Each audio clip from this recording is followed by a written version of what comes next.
Alright, Homesteader family, welcome to this edition of the Sunday Monday vlog. We have pooped out puppies, and it is now shorts weather. So, stay tuned. I'll be right back with you. Alright, welcome back to the journey. So, I got a lot of fencing done this week. You can see just on the other side of this 4-foot fence, my 6-foot permanent fence. I got started here and went all the way down, and you can see the red T-post driver down there at the bottom of the creek bed.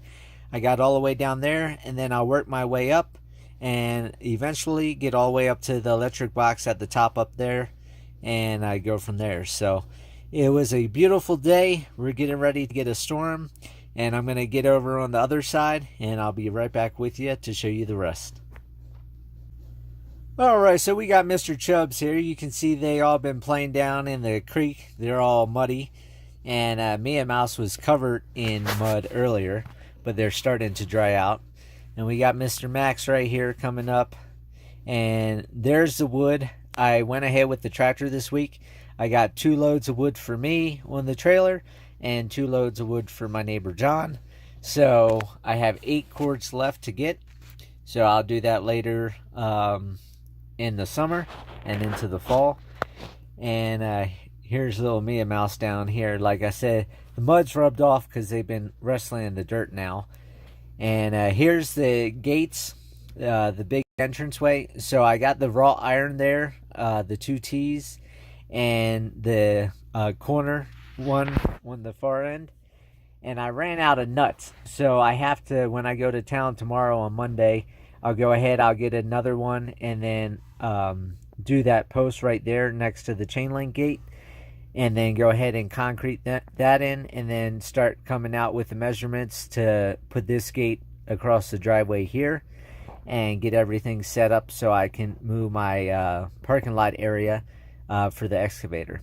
So you can see I got that beam across the top, I got the 2 T's put in, and there's Mr. Miracle. He wants to be on camera again.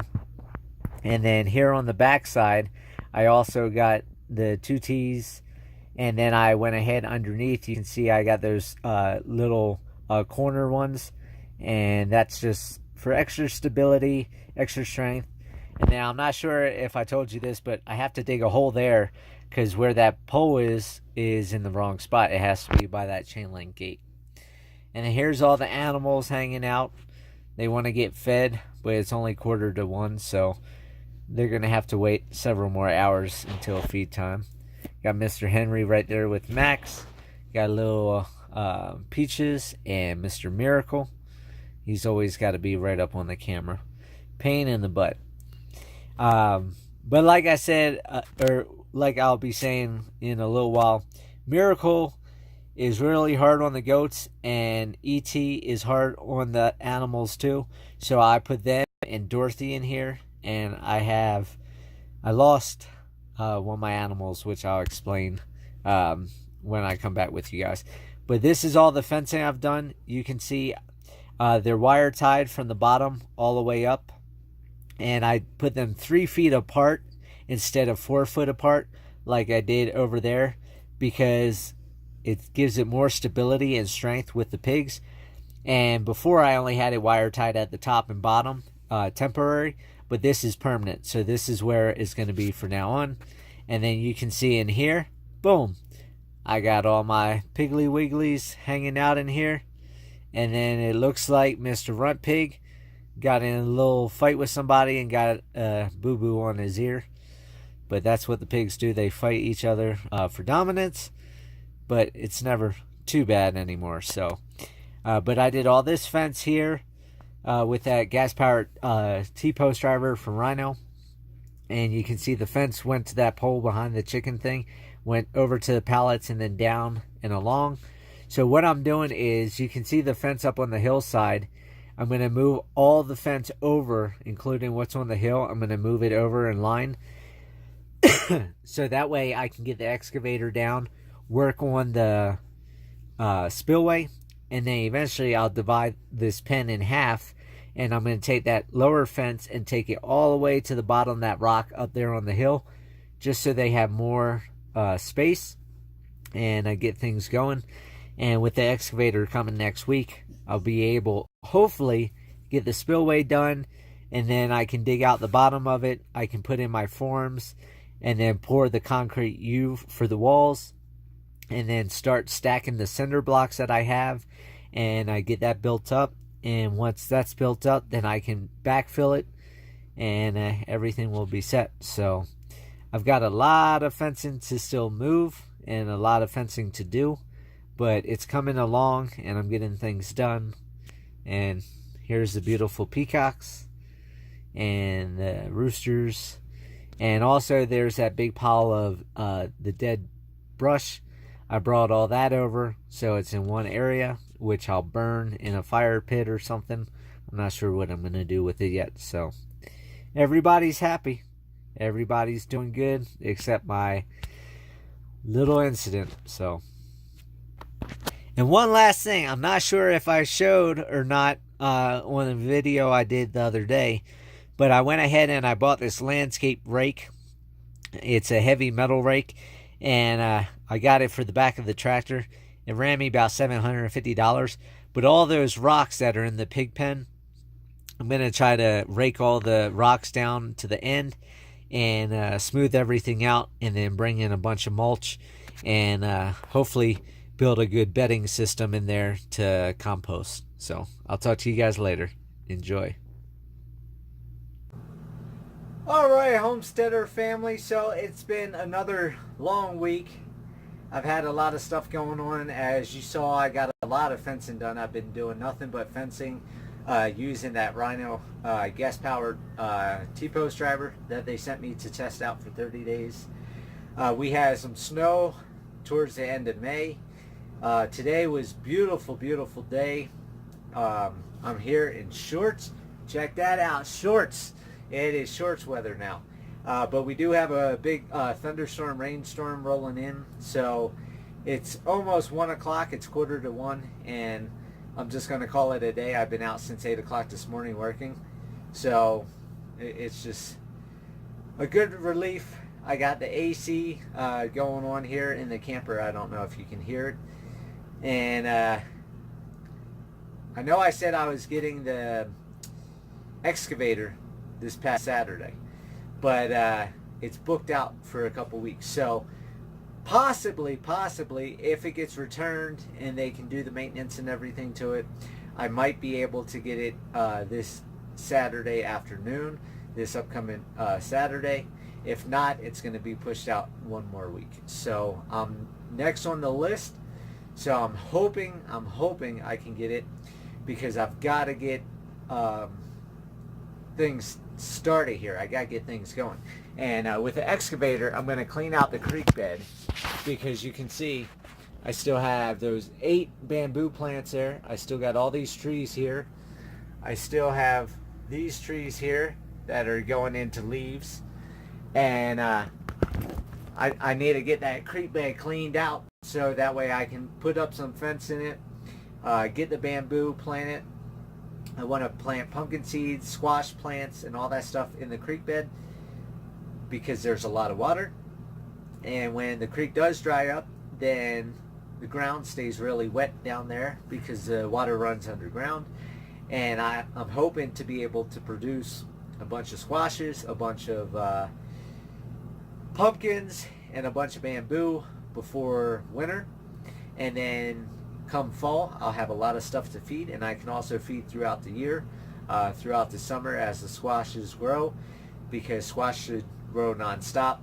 The pigs will eat it, the goats will eat it, the chickens will eat it. It's something that will grow in abundance, and I'm hoping I can get that all going.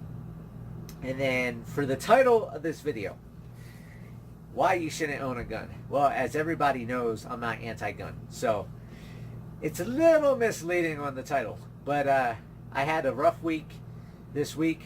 I worked until 8 o'clock the other night. I come in, and just as I'm washing up, the dogs start going crazy. So I go out, try to figure out what's going on. And apparently Dorothy, one of my white alpacas, had a baby. I didn't know she was pregnant. They carry for like 12 or 13 months, something like that. and her, E.T., and Miracle have been in with the pigs because Miracle is really hard on the goats.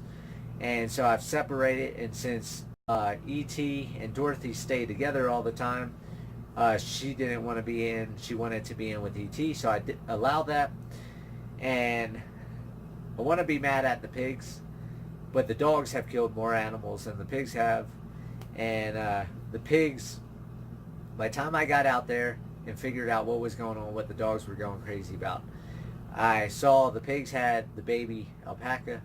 So the alpaca didn't survive, the baby. I tried to get it from the pig, but it was already dead.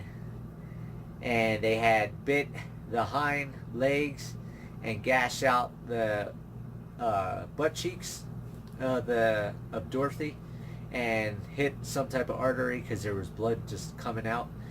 So that's why, as a homesteader, a gun is a tool, because she was flailing around and everything like that. And I'm sure people are going to say, oh, you could have took a knife and just cut her throat, da-da-da.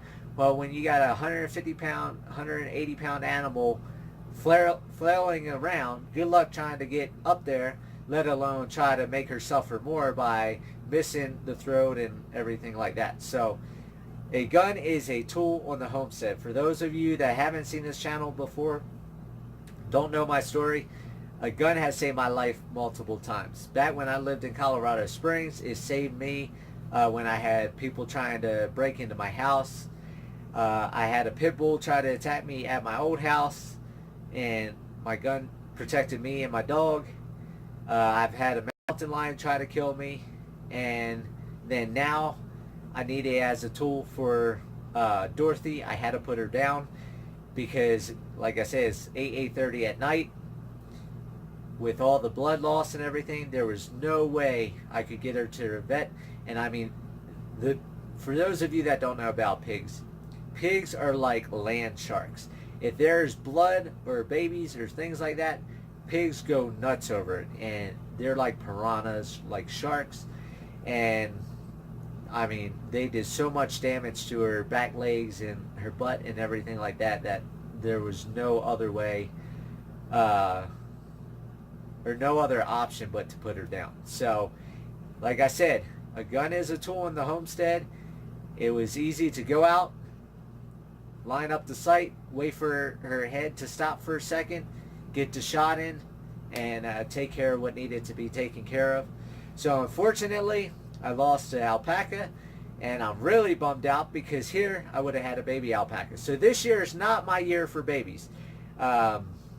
The only babies that have survived are the 3 baby goats, Peaches, Daria, and Nestor.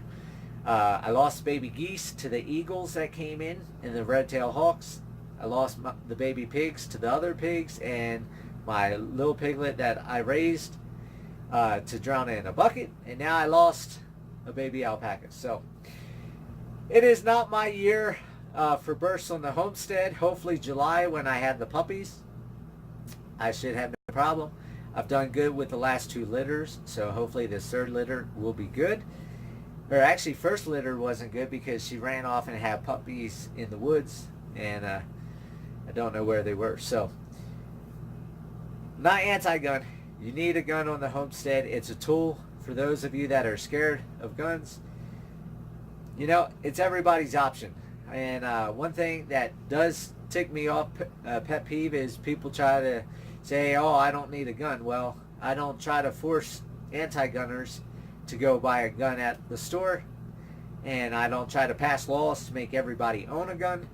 It's everybody's right. Everybody lives their own life. That's why I live up here in the mountains. So I'm away from society, away from stupid people. They can't infringe on my rights, and I can live my own little life up here in the middle of nowhere with all the animals. So it's been a good week, minus that. The T-Post driver is doing good, doing bad. I'll go over that in my review. Haven't had any questions. I have had one. People were wondering if I'm going to start daily videos again.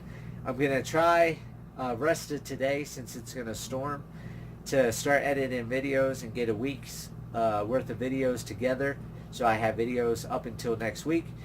And if I do get the excavator next Saturday, I most likely won't have the Sunday Monday vlog. I'm not sure. I might do the Sunday Monday vlog, but I know for sure once I have the excavator, I won't have a daily video, so that will cut down again.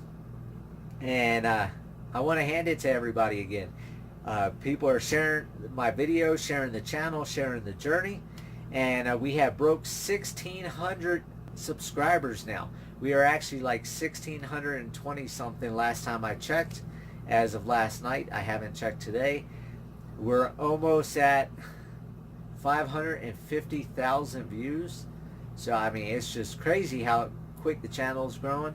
My average of like $120, $124 a month in revenue on YouTube. Right now I'm sitting above 130. I'm at 134.99 last time I checked. So every little bit helps, and every little bit is going into fencing. And the excavator is going to be $3,800. I'm going to be running that again later this summer to dig the septic. So that's two $3,800 rentals plus fuel. So just call it $4,500 each time. So that's what, $9,000 in those rentals. But I'm going to get a lot of stuff done. So got a lot of stuff coming up. Hoping to get planning done, and there's just not enough time in the day. So I'm going to log off. I'm going to go get some videos edited for you, including this one for tomorrow morning. And hope everybody's having a great week, and I'll talk to you guys later. Enjoy.